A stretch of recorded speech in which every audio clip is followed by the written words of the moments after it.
মিথিলের কথা শুনে কষ্ট পেয়ে বাবিলের উপর প্রচণ্ডভাবে রেগে গেল নতুন আর কমলিনী। হ্যাঁ বন্ধুরা, এমনটাই দেখা যাবে। তাই সম্পূর্ণ জানতে এই ভিডিওটিতে লাইক দিয়ে চ্যানেলটি সাবস্ক্রাইব করে দেখতে থাকুন। গল্পের শুরুতে দেখা যাবে কমলিনী মিথিলকে বলে, মিথিল মা, এসব কথা বলতে আছে? তুই তো এবাড়ির বউ হবি। তখন মিথিল বলে, কি জানি কাকিমা, কি হবে জানি না, বউ হতে পারবো কি না। তখন কমলিনী বলে, মানে? তখন মিথিল বলে, আমার একা চাওয়ার তো আর আমি এবারে বউ হতে পারবো না, তাই না বাবুল? বাবিলেরও তো চাইতে হবে। তখন নতুন বলে, মিথিল, তুমি মনে হয় একটু বেশি ভাবছ মা। তখন মিথিল বলে, না নতুন কাকু, আমি না বুঝতে পারি আমার প্রতি ওর ভালোবাসা আছে কি নেই, আমি সেটা এখন বুঝতে পারি। ও না এখন আর আমার সঙ্গে সম্পর্কটা কন্টিনিউ করতে চায় না। তখন তো কমলিনী অবাক হয়ে যায়। তখন মিথিল বলে, জানো তো কাকিমা, আগে বাবিল আমাকে রাতে ফোন তখন বাবিলকে আমি রাতে বলতাম যে এত ফোন করো না, ডিসিপ্লিন মেনটেন করো, ঘুমিয়ে পড়ো। আর এখন এখন রাতে ওকে অনলাইনে আমি দেখতে পাই, কিন্তু ও না আমাকে ফোন করে না। ওকে ফোন করলেও ও বলে ও ব্যস্ত আছে, কাজ আছে। তাই এখন আর আমি ওকে ফোন করি না। তাতে যে ওর কিছু যায় আসে তা কিন্তু নয়।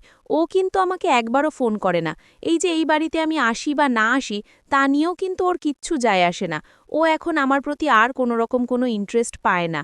তার জন্য হয়তোবা আমার সঙ্গে কোনোরকম কোনো রিলেশনে জড়াতে চায় না। সেটাই বুঝতে পারছি, জানো তো কাকিমা। তখন কমলিনী বলে, এসব কথা বলো না মিথিল মা। তখন মিথিল বলে, না কাকিমা, আমি তো যথেষ্ট বড় হয়েছি, আমি তো বুঝতে পারি কোনটা ভালোবাসার কোনটা উদাসীনতা। ও না আমার প্রতি এখন আর কোনো টান নেই। আর ও কি চায় সেটাও আমি জানতে চাই। তখন তো নতুন কথা শুনে অবাক হয়। তখন মিথিল বলে, হ্যাঁ, আমি শুধুমাত্র জানতে চাই যে ও কি চায়। ওর সঙ্গে আমার জোর করে তো আর কিছু করা সম্ভব নয়, তাই না? আর আমি এমন একটা ফ্যামিলি থেকে আছি যে আমার বাবা মা কখনো আমার কোনো কাজে কোনো দিনও বাধা দেয়নি। আমি কিন্তু অনেক স্বাধীনভাবেই বড় হয়েছি। কিন্তু আমার বাবা মা যে খুব সহজেই বিয়েতে মেনে নিয়েছিল তা কিন্তু নয়।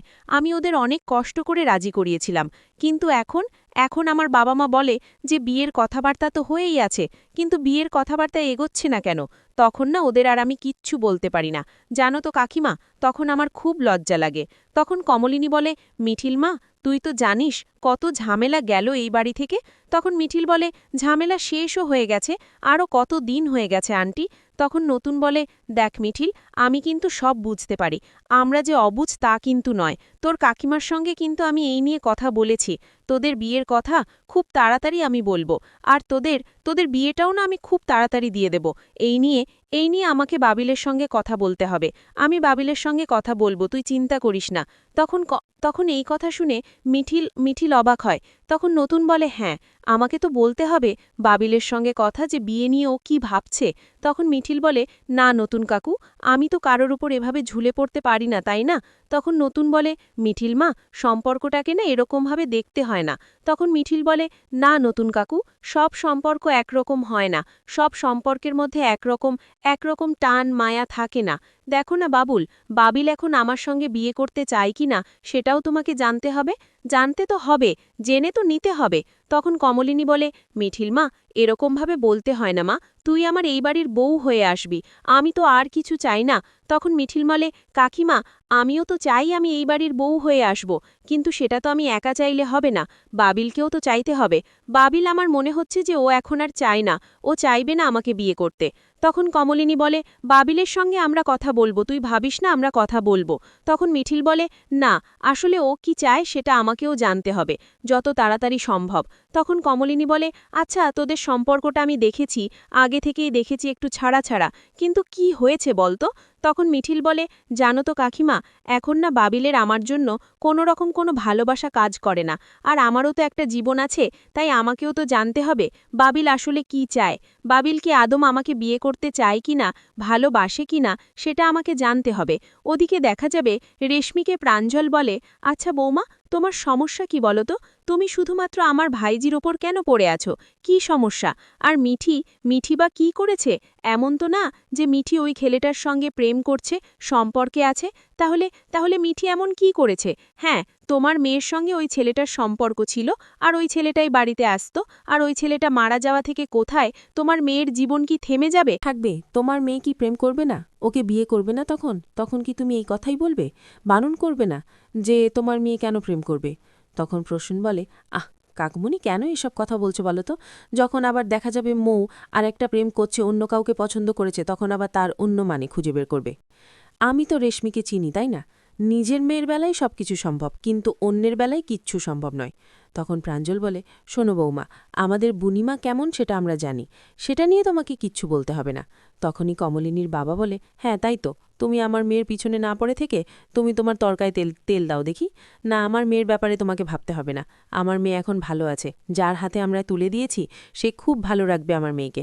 ও যেমন আছে তেমনি আমার মেয়েকে থাকতে দাও। তোমাকে আমার মেয়েকে নিয়ে ভাবতে হবে না, বুঝতে পেরেছ? আগে থাকতে তো আমার মেয়েকে নিয়ে তুমি এত ভাবোনি, এখন কেন এসব কথাগুলো বলছো? আমার মেয়ে তো অসহায় ছিল, তখন কি আমার মেয়ের জন্য একটুও তোমার কষ্ট হয়েছে? হয়নি তো? তখনই এই কথা দিয়ে রেশমি বলে, মানে আপনি কি বলতে চান বাবা? আপনার মেয়ে তো দিব্যি ছিল। হ্যাঁ, ওর স্বামী ছিল না, ঠিক আছে, শাশুড়ি ছিল, ছেলে মেয়ে ছিল, আর কি যেন বলে বয়ফ্রেন্ড, সেও তো ছিল। তখনই কমলিনীর মা এই কথা শুনে অবাক হয়ে যায়। তখন রেশমি বলে, হ্যাঁ ও তো ভালোই ছিল, ও তো কখনো খারাপ ছিল না। তখন কমলিনী মা বলে, হ্যাঁ ভালো থাকলে ছিল, আমার মেয়ে যা করেছে একদম বেশ করেছে। আমার মেয়েকে নিয়ে না আমাদের কোনো সমস্যা নেই। আমার মেয়েটা ভালো থাক সেটা তুমি চাও না বৌমা, তাই না? কেন? আগে তো তুমি ঘুরতে যেতে ভালোই করতে, কিন্তু তখন তো আমার মেয়ের কথা তোমরা একদম একদম ভাবতে না তো, তাহলে এখন কেন এসব কথাগুলো বলছো? তখন প্রাঞ্জল বলে, আচ্ছা বৌমা, তোমার সমস্যা কোথায়? আমাদের বুনিমাকে নিয়ে তোমার এত কিসের সমস্যা, সেটাই তো বুঝতে পারি না। তখন এই কথাতেই প্রসূন বলে, ছাড়া তো কাকুমণি, তুমি তোমার জামাকাপড় গুছিয়ে নিয়েছো? তখন প্রাঞ্জল বলে, হ্যাঁ আমি তো আরও 2 দিন আগে সবকিছু গুছিয়ে রেখেছি। তখন কমলিনী বাবা বলে, হ্যাঁ দেখ না, তোর কাকুমণি তো সব গুছিয়ে নিয়েছে, এখন আমাদেরটাই বাকি আছে। তখন প্রাঞ্জল বলে, শোন দাদা, আমি তো তোকে বলেছিলাম যে গুছিয়ে নে, আমি গুছিয়ে দিই, তুই তো বৌদির কথা বললি। তখনই কমলিনী মা বলে, হ্যাঁ দেখো না, একটু শীতে জামাকাপড় নিচ্ছি, তার জন্য কেমন করছে।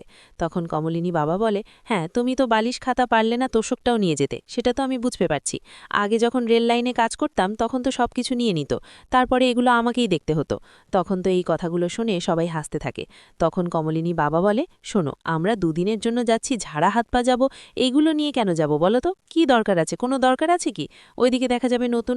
শোনো মিঠিল, একটা সম্পর্ককে না এরকমভাবে দেখতে হয় না, সম্পর্কটাকে বুঝতে হয়, জানতে হয়, সম্পর্কটাকে টিকিয়ে রাখতে হয়। এভাবে সম্পর্ককে ছেড়ে দিলে তো সেই সম্পর্কটা সম্পর্ক থাকে না।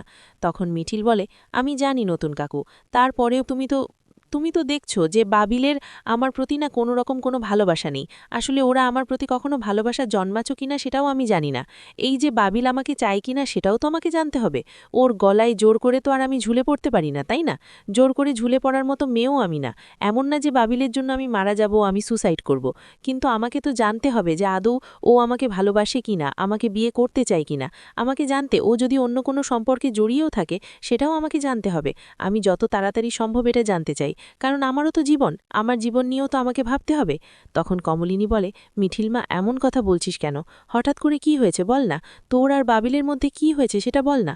বরাবরই তোদের সম্পর্কটা এরকমই ছিল, সব সম্পর্ক একরকম হয় না। আমি তো ভেবেছিলাম তোদের সম্পর্কটাই হয়তো বা এরকম, কিন্তু তোর আর বাবিলের মধ্যে হঠাৎ করে এমন কি হলো যে তুই এসব কথাগুলো বলছিস? আবার বাবিলও এরকমটা হয়ে যাচ্ছে, আমি তো কিছুই বুঝতে পারছি না। সব কিছু খুলে বল না মা। তখন মিঠিল মেয়েটি মাথা নিচু করে বসে থাকে আর কাঁদতে থাকে, আর কিছুই নলে না। তখন কমলিনী বলে, তোর কষ্ট দেখে আমাদের তো ভালো লাগছে না, আমাকে বাবিলের সঙ্গে কথা বলতে হবে। আমাদের তো জানতে হবে যে বাবিল কি চায়, কেন তোকে কষ্ট দিচ্ছে। আমাদেরকে তো এবার জানতেই হবে। আমরা নিজেরাই বাবিলের সঙ্গে কথা বলবো, আর আমি চাই তুই এ বাড়ির বউ হয়ে আসবি। তখন মিঠিল বলে, আমিও তো চাই কাকিমা, আমি তোমাদের বাড়ির বউ হয়ে আসতে চাই, সেটাই তো আমার ইচ্ছে ছিল। কিন্তু সেটা একা চাইলে তো আর হবে না, বাবিলকেও তো চাইতে হবে বাবিল, না চাইলে তো আর সেটা সম্ভব নয়। হয়তোবা আমার ভিতরে কোনো ইন্টারেস্ট খুঁজে না পেয়ে অন্য কারো ভিতরে ইন্টারেস্ট খুঁজে পেয়েছে, যার সঙ্গেই বাবিল কথা বলছে, রিলেশনে জড়িয়েছে। সেটা না আমাকে যত তাড়াতাড়ি সম্ভব বুঝতে হবে, জানতে হবে। বাবিলের সঙ্গে আমাকে এই নিয়ে কথা বলতে হবে। আমি না পারছি না কাকিমা। ওদিকে দেখা যাবে কমলিনীর মা বলে, দেখো, তুমি কাপড় চোপড়গুলো নিতে পারলে পারবে, না পারলে না পারবে, আমার দেবার নেবে। তখন কমলিনীর বাবা বলে, ঠিক আছে, তোমার দেওয়ারই নেবে তাহলে, আমি নিতে পারবো না। তখন প্রাঞ্জল বলে, না না বৌদি, আমি কিন্তু এইসবের মধ্যে নেই, কারণ আমি বরাবরই ঠাড়া হাত পা থাকতে পছন্দ করি, আমি এইসব টানতে পারবো না। তখন কমলিনী মা বলে, বারে, হ্যাঁ, কাদের জন্য আমি এগুলো নিচ্ছি? তারপর তো তোমাদেরই কাজে লাগবে। তখন এই নিয়ে সবাই হাসাহাসি করে। তখন কমলিনী মা বলে, প্রসূন, তুই যাবি না? তখন রেশমি বলে, হ্যাঁ, নিয়ে যান না, ছেলেকেও টানতে টানতে নিয়ে যান। এদিকে বৌমা যে একা থাকবে সেদিকে আপনাদের কোনো খেয়াল নেই, এখন ছেলেকেও টানতে টানতে নিয়ে যাচ্ছেন, তাই তো? তখন প্রাঞ্জল বলে, শোনো বৌমা, তোমার কি সমস্যা? তোমাকেও তো বুড়িমা যেতে বলেছিল, তুমি তো যাবে না, তাতে তো আর তোমার আমাদের কোনো সমস্যা নেই, তোমাকে তো আমরা জোর করব না। তুমি বরং এত মুখ চালাতে পারো, একা থাকতে পারবে না, আর একা যদি না থাকতে পারো তাহলে যাও না, বাপের বাড়ি থেকে তুমিও ঘুরে এসো। তখন প্রসূন বলে, না কাকুমণি, আমার না মিটিং আছে জরুরি, না হলে আমি তো যেতামই, আমার যাওয়া মিস হতো না। তখন রেশমি বলে, হ্যাঁ, তা তো যাবেই, আমি না এতটাও পাষাণ হতে পারবো না। অনন্যাদির এই অবস্থা, প্লুটো চলে গেল, সে কথা জানা ছেলেটার কথা খুব মনে পড়ে, কারণ ছেলেটা তো এ বাড়িতে কত আসত, তাই না? আর দেখুন না, আপনাদের মেয়ে তো অনন্যাদের যা, তারপরেও সে কি একবার অনন্যাদির কাছে গেছে? যায়নি তো। একটু সান্ত্বনা দিয়েছে? দেয়নি তো। তার কাছে গিয়ে তো একটু থাকতে পারত, তাকে নিয়েও তো ঘুরতে যাওয়ার প্ল্যান করতে পারত, তা করেনি। নিজেরাই ঘুরতে যাবে, নিজেরাই প্ল্যান করে বসে আছে, নিজেরাই আনন্দ করবে। তখন কমলিনীর বাবা বলে, আমার মেয়ে যা করেছে বেশ করেছে, আমার মেয়েকে নিয়ে না তুমি আর একটা কথাও বলবে না বৌমা। আমার বুড়িকে তুমি এখনো চিনতে পারোনি, যদি চিনতে পারতে তাহলে আমার বুড়ি সম্পর্কে এসব কথা তুমি বলতে পারতে না, তাই তুমি না তোমার মুখটা বন্ধই রাখো। তখন দেখা যাবে প্রসূন বলে, মা, ওর কথা একদম ধরবে না, তোমরা তোমাদের মতো করে ঘুরে এসো, ও না এরকম এসব কথাগুলোই বলতে পারবে। ওদিকে দেখা যাবে নূতন বলে, না, এবার আমাকে বাবিলের সঙ্গে কথা বলতে হবে, বাবিলের সঙ্গে খোলাখুলিভাবে কথা বলবো। তোমাদের বিয়ে নিয়ে বাবিল কি চায় সেটাও তো আমাকে জানতে হবে, ও কেন বিয়ে করবে না বা বিয়েটা কবে করতে চায় সেটা নিয়ে তো এবার আমাকে কথা বলতেই হবে, এগোতেই হবে, কথাগুলো এভাবে আর ফেলে রাখলে চলবে না। মিঠিল, তুমি না এতটা নরম হইও না, তোমাকেও শক্ত হতে হবে। তখন মিঠিল বলে, নূতন কাকু, আমি যে আর পারছি না, আমি যে বাবিলকে প্রচণ্ড ভালোবাসি, তোমরা তো জানো যে আমি বাবিলকে কতটা ভালোবাসি। ভালোবাসি, আমি আর নাই, কষ্টগুলো আর নিতে পারছি না, আমার কষ্টগুলো আর সহ্য হচ্ছে না। তখন কমলিনীও কষ্ট পায়। ওদিকে রেশমি বলে, শুনুন, আপনার মেয়ে বুড়ো বয়সে এসে বিয়ে করে এখন রংঢং করছে, সেগুলো না আমাদের শোভা পায় না, এসব আমরা করতেও চাই না, বুঝতে পেরেছেন? তখন কমলিনীর মা বলে, শোনো বৌমা, তোমার তোমার সহ্য না হলে হবে, কিন্তু আমার মেয়ে যা করছে একদম বেশ করছে। আমার মেয়েকে নিয়ে না তুমি আর একটা কথাও বলবে না। সারা জীবন তুমি তো আর কম ঘুরোনি, কম করনি, তখন যদি আমার মেয়েকে আমরা নিয়ে যেতে চাইতাম, তখন তুমি গাল ফুলিয়ে এদিক ওদিক ঘুরে বেড়াতে, তখন আমরা নিজেরাই বারণ করতাম আমার মেয়েকে যেতে। ওর দাদা কত নিতে চেয়েছে, তুমি কি নিতে দিয়েছ? আমার মেয়েটা তো অসহায় ছিল, ওর কেউ ছিল না, তখনও তুমি আমার মেয়েটার দিকে তাকিয়েছ। কোনোদিন বলেছ যে আমরা বুড়ি পড়িকে এনে না হয় কথা বলি? বলনি তো, তাহলে এসব কথাগুলো কেন বলছো? আমার মেয়ে যা করছে একদম ঠিক করছে, আমার মেয়ের ব্যাপারে একদম তুমি একটা কথাও বলবে না। তখন এই কথা শুনে রেশমি একদম জব্দ হয়। তারপরে দেখা যাবে তারপরের দিন সকাল সকাল কমলিনীর বাবা মা আর কাকুমণি চলে আসে কমলিনীদের বাড়িতে। তখন এসে ডাকতে থাকে আর বলে, বুড়িমা, তোরা কোথায় আছিস? এই দেখ, আমরা চলে এসেছি। তখন ঠাম্মি আসে, এসেই বলে, হ্যাঁ, আপনারা তো চলে আসবেনই, এবার তো খুব মজা হবে, তাই আমি তো যেতে পারবো না, তার জন্য খুব মজা হবে। তখন কমলিনীর মা বলে, হ্যাঁ, আপনি যাচ্ছেন না সেটা কিন্তু ভালোই হচ্ছে, এবার অন্তত আমার মেয়ের সঙ্গে আমি বসে যেতে পারবো, একটু আমার মেয়ের সঙ্গে আমি শান্তিতে কথা বলতে পারবো। তখন ঠামি বলে, হ্যাঁ হ্যাঁ, ভালোই হয়েছে, তাহলে তো ভালোই, একদম মেয়ে আর মেয়ের জামাইয়ের মাঝখানে ধপাস করে বসে পড়বেন, তাহলেই হবে। তখন এই কথা শুনে কমলিনীর মা রেগে যায় আর বলে, কি বলছেন আপনি? আমি কি এতটা অবুঝ নাকি যে মেয়ে আর মেয়ের জামাইয়ের মাঝখানে আমি বসে পড়ব? সেটা না আপনিই করতেন, আপনি যাচ্ছেন না, সেটাই ভালো হচ্ছে।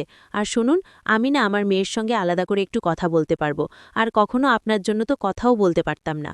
আপনি ভাবতেন যে আপনার নাকি বদনাম বলবে আমার মেয়ে, আপনার নিন্দা করবে। আমার মেয়েকে কারণ নিন্দা করতে পারে? তখনই ঠাম্মি বলে, হ্যাঁ হ্যাঁ, তা তো বুঝতেই পেরেছেন, তাহলে এত কথা বলার কি আছে? তখনই কমলিনী আর নতুনও নেমে আসে, এসেই বলে, কে কাকাবাবু, আপনারা চলে এসেছেন? তখনই প্রাঞ্জল বলে, হ্যাঁ, চলে তো এসেছি, কিন্তু যা যুদ্ধ শুরু হয়ে গেছে। তখন কমলিনী আর নতুন এই কথাগুলো শুনে হাসতে থাকে। তখনই ঠাম্মি বলে, হ্যাঁ, আপনি তো এখন আমার দোষী দেখবেন, নিজের বৌদির দোষ তো আর দেখবেন না।